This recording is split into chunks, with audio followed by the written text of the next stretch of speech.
As the Wild Boars take to the training pitch, two things quickly become apparent. Firstly, that this motley collection of young football lovers takes practice seriously, and second, there's a respectful closeness between the boys and head coach Nopparat Kanthawong. As the team warms up, Coach Nop makes his way to one of the youngest, chubbiest kids and casually throws an arm around his shoulder, helping him balance during the one-legged stretches without drawing attention to the fact he was struggling. It's one of the first training sessions since their teammates were rescued from a flooded cave, and the squad does its best to ignore the news crews on the sidelines. The Wild Boars aren't used to this attention. It is not a school or elite club, and isn't known for winning too many trophies. The priority is an open-door policy and keeping kids off the streets. It's a gathering of the children from around here, from many schools, students who want to make the most of their time after school, Mr. Nopparat told the ABC. Mostly they're Thai, but some are from different ethnic groups, some have no citizenship. Thai officials said 3 of the boys trapped in the cave and the assistant coach are not Thai citizens.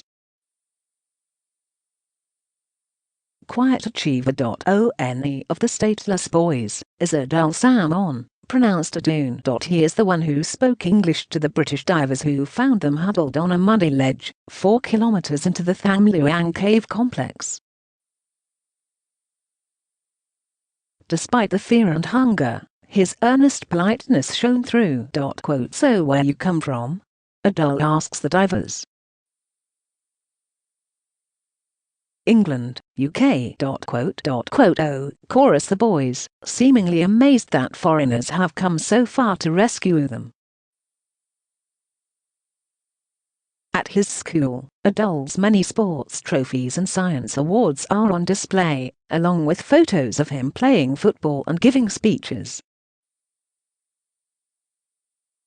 It's a loving tribute to a quiet, but well-liked student. Adul is good friend, he is so kind, he wants to help his friends, says 17-year-old Pepsi, or Rampika Wa. She lives with Adul and other stateless children in a church-run facility on campus.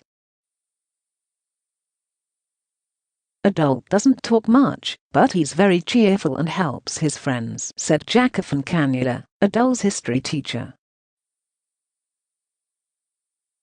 He's generous and responsible, generous not only to his friends, but also the younger kids and the teacher. Ban Mulang Fan is no ordinary school. It is a buffer school, one that embraces its location near the borders of Thailand, Myanmar, and Laos. The 1,606 students there speak Thai, Burmese, Chinese and their local tongue. Every Friday the children are encouraged to dress in their ethnic attire.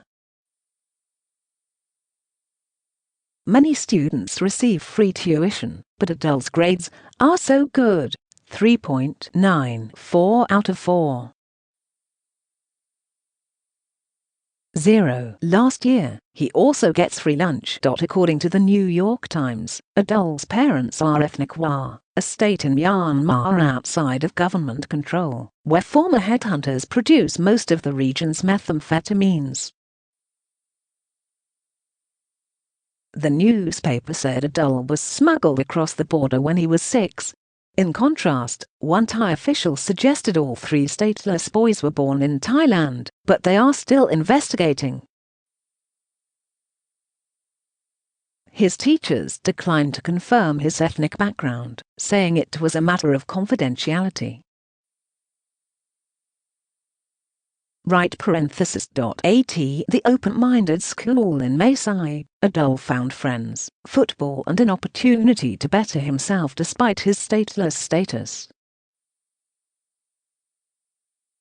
Strength of the stateless. The Thai government estimates there are 500,000 stateless people within its borders, people who don't officially exist.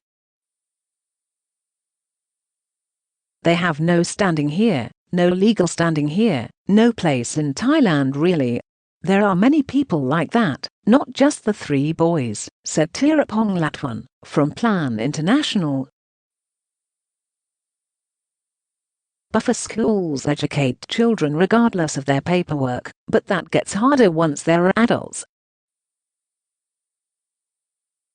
The minimum wage in Thailand is about $13.50 a day, but those without documents are often forced to work for even less.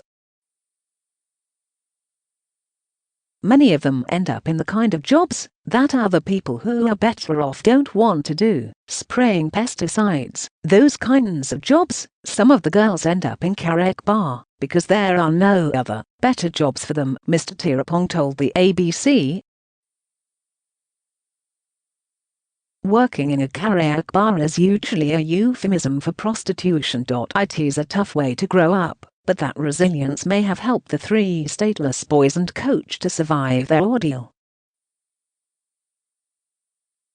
I would think so. Yes, they have to grow up strong, said Mr. Tirapong from Plan International. The Wild Boars head coach agreed that street smarts and physical conditioning help the boys survive. We want them to be strong and alert when they are on the field, so that's why we train them hard. The result is they're in excellent health, said coach Nopparat. Nopparat said perseverance and a fighting spirit are part of the Wild Boar philosophy. They're fighters, they always honor their opponents, they're good sports during the match, however long it takes, no matter what league, said Mr. Nopparat. The Lost Boys had one other thing in their favor, their 25-year-old assistant coach Nopparat Kanthawong. Coach taught the boys to meditate, drawing on his years as a Buddhist monk at Wat Phravat Doiwo. Mr. Nopparat was born in Thailand to parents from Myanmar, who died before lodging the proper documents, leaving him orphaned and without citizenship. Nopparat has a good heart and loves children and loves sport. He's someone the children get really close to, they trust him, they can ask for his advice in all matters, said Nopparat Kanthawong. Coach still lives at the temple, doing chores in return for board, and his life revolves around 2 things: Buddhism and his young footballers.